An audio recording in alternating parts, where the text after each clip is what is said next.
Shalom pessoal, tudo bem? Eu sou a Vivi, moro em Israel desde 2006 e no vídeo de hoje eu vou contar um pouquinho para vocês sobre a minha relação com o hebraico. Todas as pessoas que eu conheço, elas acham que o hebraico é um idioma muito difícil.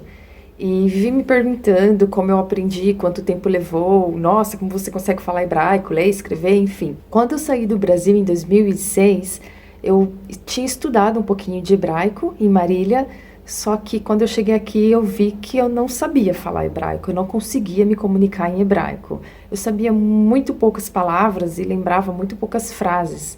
Então eu tive que fazer um curso intensivo que chama Ulpan Ivrit. É um curso que tem aqui particular ou do governo, se você vem como judeu, descendentes de judeus até a terceira geração, daí você ganha esse curso, quando você faz Aliá, que é o retorno para Israel, a subida para Israel. Quando eu cheguei aqui, eu comecei a fazer um curso que ele era de domingo a quinta, porque sexta e sábado eu não tinha curso, e era muito intensivo, era na parte da manhã, desde as 8 até a 1, eu acho, e era muito puxado mesmo. A minha professora, ela é uma israelense que ela nunca saiu de Israel, é um modelo único. Ela era uma senhorinha já, mas ela tinha muita experiência. E como ela não falava nenhum outro idioma, ou você se comunicava em hebraico ou você não tinha nenhuma comunicação com ela. E na nossa classe tinham pessoas de vários países, como o Brasil, eu era a única, tinha 2 pessoas da China, eles não conseguem falar o X, eles usam o S em vez do X. Era muito engraçado isso, muito diferente. Tinham judeus da Etiópia, tinha uma judia da Etiópia que ela está aqui há muitos anos, há mais de 20 anos, e ela sabia o hebraico de rua, que ela aprendeu o hebraico de ouvir, mas ela não sabia ler nem escrever. A língua dela não era assim, não tinha uma delicadeza, não era culta, porque ela aprendeu o hebraico do dia a dia. E aí lá ela era uma pessoa assim maravilhosa, porque ela nos ensinava muita coisa. Inclusive ela contou a história dela e ela falava um hebraico muito rápido, parecia um trator falando, um disparador. E aí a professora ia traduzindo com mímicas, presta atenção, com mímicas e desenhos no quadro. Minha professora, ela era uma artista assim de primeira classe. Os familiares dela trabalhavam com diamantes e joias, então eu acho que ela herdou isso e ela desenhava muito bem. Então, sempre que a gente não entendia alguma coisa, ela ia pro quadro e ela desenhava, cara. Ela desenhava uma cena inteira para você entender o que ela estava tentando explicar. Era incrível. Então, graças a essa professora e graças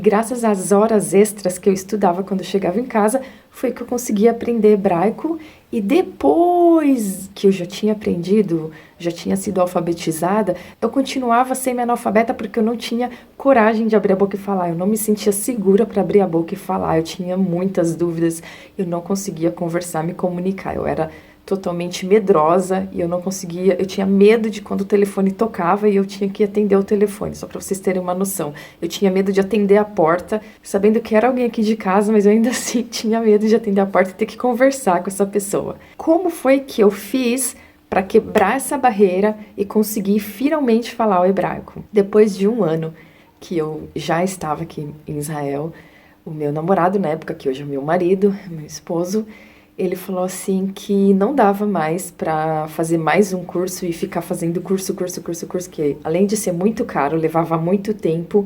E enquanto isso eu não fazia amizades, porque eram pessoas de outros países, que moravam em outras cidades, enfim, ficava muito complicado para mim e eu estava sempre sozinha. E ele ia trabalhar e eu ficava sozinha.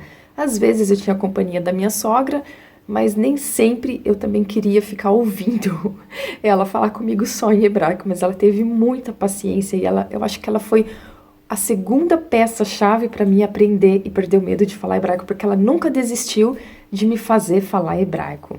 Então eu chegava em casa depois do curso, eu lembro que o almoço já estava pronto, servido na mesa pela minha sogra, e aí eu almoçava, descansava uma meia hora e eu voltava para os estudos. Mas como assim? Tinha tanta tarefa? Não, em primeiro lugar, tinha bastante tarefa, porque era bem puxado o curso mesmo, mas ainda assim eu refazia todas as lições da classe para me ter certeza, porque eu sou do tipo que se eu preciso aprender uma coisa, eu aprendo mais quando eu leio e quando eu escrevo.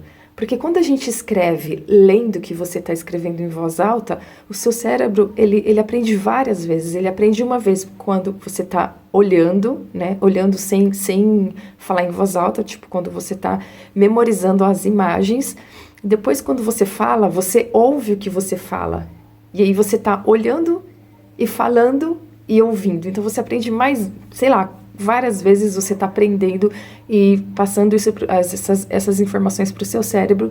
Então, sempre essa foi a minha técnica, não sei se isso está correto ou não, mas eu sempre estudei assim também quando eu era jovem e eu estava na escola, no colegial. E aí eu chegava em casa e bora estudar, e bora refazer todas as tarefas. O alfabeto, eu fiz ele muitas vezes. No livro, eu fiz ele no caderno, eu comprei vários cadernos, eu fiz um caderno só de verbo, da minha própria vontade, assim, ninguém falou, ninguém pediu.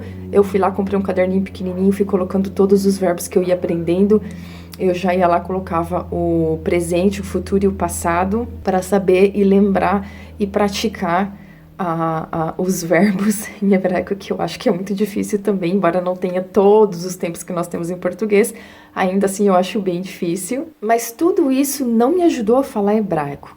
O que foi que me ajudou a falar o hebraico? Quando eu terminei o curso, passou mais meio ano, 7 meses, e aí meu marido falou assim, que hoje é meu marido, né, o Rony falou assim, olha, eu tenho uma ideia para você começar a falar hebraico, eu vou te colocar no emprego e ali ou você fala, porque você vai estar no meio de israelenses e você vai ter que abrir a boca e falar. Ali você vai perder o medo de falar, vai perder a vergonha, vai ter que se virar. Porque foi assim que ele aprendeu português. Ele fez um curso de português, sei lá, muitos anos atrás, acho que 2002, não sei, não lembro. E quando ele foi sozinho para o Brasil, ele não quis ir com grupos de israelenses, ele foi sozinho, ficou 4 meses morando no Brasil, viajando, e teve que se virar nos 30. Ele pagou vários micos, ele teve bastante dificuldade, o caderninho ali, um dicionário na bolsa, uma caneta para aplicar todas as palavras que ele aprendia, procurar no dicionário, escrever num papelzinho, colocar no bolso e ter aquilo ali perto dele para ele se virar no dia a dia. E foi assim que ele aprendeu, na raça. E é assim que ele quis que eu aprendesse também, na raça. Eu já tinha sido alfabetizada, mas eu não conseguia ainda me comunicar. E aí eu fui trabalhar numa creche de criancinhas de 1 ano e meio até 4 anos. Ok? E ali eu tive que trabalhar cada dia em outra classe e lidar com crianças que já sabiam falar, com crianças que não sabiam falar e com as professoras, com as educadoras dali, as cuidadoras. Então, para mim, no começo foi muito difícil, porque eu entendi o que elas diziam, nem tudo. Eu conseguia entender muita coisa do que elas diziam, tipo 80%, mas me faltava aqueles 20% e quase que 100% da resposta. Então, no começo foi complicado, mas elas tiveram muita paciência. 1 ou 2 não tiveram paciência, mas elas não tinham nada a ver com peixe, elas eram outras cuidadoras como eu também era, assistentes da creche, mas as donas, as sócias, as pessoas que gostavam muito de mim, que gostam de mim até hoje, elas tiveram muita paciência comigo. Foi isso também que me ajudou. Então eu comecei a falar hebraico, mas todos os dias eu pegava as palavras que eu aprendia lá, marcava num caderninho. Às vezes eu nem sabia como escrevia, eu escrevia de qualquer maneira, só transliterado mesmo para chegar em casa e aprender. Chegava em casa, tomava um banho, comia, descansava e ali eu ia passar limpo no meu caderninho aquelas palavras para mim saber no próximo dia como dizer aquelas palavras, onde usar aquelas palavras. E a dica, a técnica, sei lá como chamar isso, que a minha professora de hebraico usou com a gente, foi que ela falava assim, ó, cada dia vocês vão aprender várias palavras. Se eu não me engano, era de 15 a 20 palavras por dia nas aulas que ela dava, novas. Às vezes tinha mais, às vezes tinha menos, mas esse era o nível, assim, mais ou menos, a base.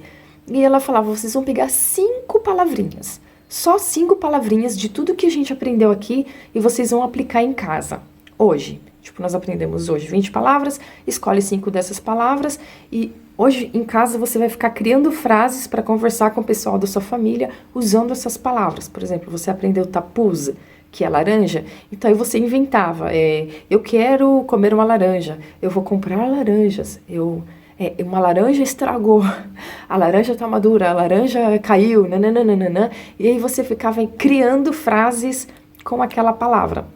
E assim você tentava fazer com as 5 palavras. E depois você tentava unir essas 5 palavras dentro daquelas frases que você criava com cada palavra. E aí era um exercício cansativo, mas ao mesmo tempo era prazeroso, porque você tinha que usar todas as outras palavras que você já sabia. Os verbos, as preposições. Então era um jogo, era como se fosse um quebra-cabeça. Era divertido, às vezes cansativo, mas necessário. E assim eu fui aprendendo cada vez mais palavras e lembrando cada vez mais palavras, e assim eu fui conseguindo aumentar o meu vocabulário e conseguir passar para as pessoas o que eu queria, a conversar, a entender e a responder tudo que eles conversavam comigo. Foi assim que eu perdi o medo de falar hebraico e ganhei segurança própria para falar, porque eu já tinha um rico vocabulário graças a todos os milhares de exercícios que eu fazia para aprender. E para falar, para perder a vergonha de falar, porque eu era muito tímida, meu Deus, eu não conseguia, eu olhava para as pessoas assim, eu tremia assim, sabe, tremia na base para falar hebraico, porque tem vários tipos de R's, tem o som é muito forte, os sons quando você fala hebraico. Eu não sei, né, porque eu falo português desde que eu nasci, então eu não sinto que o nosso português você precisa se esforçar tanto para falar. Mas quando você fala o hebraico, parece que é uma língua que sai da sua alma. Então, se você não fala com todo o seu, sabe, com todo o seu coração, com toda a sua alma, a pessoa não vai te entender. É estranho, mas eu acho que quem fala hebraico vai me entender. Por exemplo, quando eu vou discutir com alguém, quando eu vou ficar brava com alguém, eu não fico brava em português. Sabia? Mesmo com as pessoas daqui de casa que todos entendem português fora minha sogra, eu não consigo ficar brava em português, eu fico brava em hebraico, automático. E aí eu comecei a me perguntar, mas por quê? Mas é porque as palavras em hebraico, elas têm uma força tão diferente, uma energia tão diferente, que se eu falo brava em hebraico, parece que a pessoa assusta, assim, entendeu? Fala, nossa, o que aconteceu aqui? Calma. Isso dá mais ênfase no sentimento que você está passando para o próximo. E se eu fico brava em português, parece que ninguém vai me respeitar, mesmo sendo uma brasileira, mesmo sendo os meus filhos que sabem o idioma, ou mesmo sendo meu marido que fala muito bem em português. Então foi assim que eu aprendi a falar hebraico, foi assim que eu me treinei e aumentei, multipliquei o meu vocabulário em hebraico. E até hoje, quando eu aprendo uma palavra, eu fico tentando fazer frases na minha cabeça. E hoje eu até pergunto pra Shelly se tá certo, se tá errado, porque ela tá na 3ª série, então ela já sabe mais do que eu. Ela tem um vocabulário amplo, porque ela também lê bastante livros. Então, ficou muito mais simples, muito mais rápido, muito mais prático ficar craque no hebraico. Então, se você não sabe como começar, começa aprendendo o Aleph Bet, que tem vários lugares que você pode aprender isso gratuito. Você pode também virar um autodidata como eu era, e aí você se alfabetiza só nas letrinhas. Não se apeguem nos massoréticos, nos sinais massoréticos, que são aqueles pontinhos, seriam as vogais, só para aprender mesmo ali a base do hebraico, e depois já tira de vez da sua vida, porque nós não usamos os sinais massoréticos em hebraico. Tudo que você vai ler é tudo sem sinal, então não tem por que você se apegar nesses sinais, porque eles vão desaparecer. E se você chegar aqui e tiver que ler alguma coisa no supermercado, na farmácia, enfim, nas placas, não tem os sinaizinhos, você não vai conseguir ler. Então, só aprende rapidinho, depois de uma semana você já tira todos os sinais. Espero que vocês tenham gostado desse vídeo, espero que eu tenha ajudado vocês, passando a minha história de como eu aprendi a falar hebraico. Depois de 1 ano aqui em Israel, eu já estava falando bem hebraico. Quando você vai aprender um idioma, o mais importante é você conseguir se comunicar. Se você consegue se comunicar, não importa a maneira que saia, se você tem muito sotaque, pouco sotaque, se você consegue se comunicar, você já está um passo à frente das pessoas que não saíram ainda do Aleph Bet. Então, se vocês gostaram desse vídeo, deixe já o seu like, se inscreva aqui no canal, passa esse vídeo, essas dicas para as pessoas que vocês conhecem que têm ligação com o hebraico, que amam o idioma, mas morrem de medo de aprender ou não sabem por onde começar. E fiquem aqui no canal que eu vou começar a postar bastante conteúdo de hebraico para vocês. Um beijo e até a próxima. Tchau!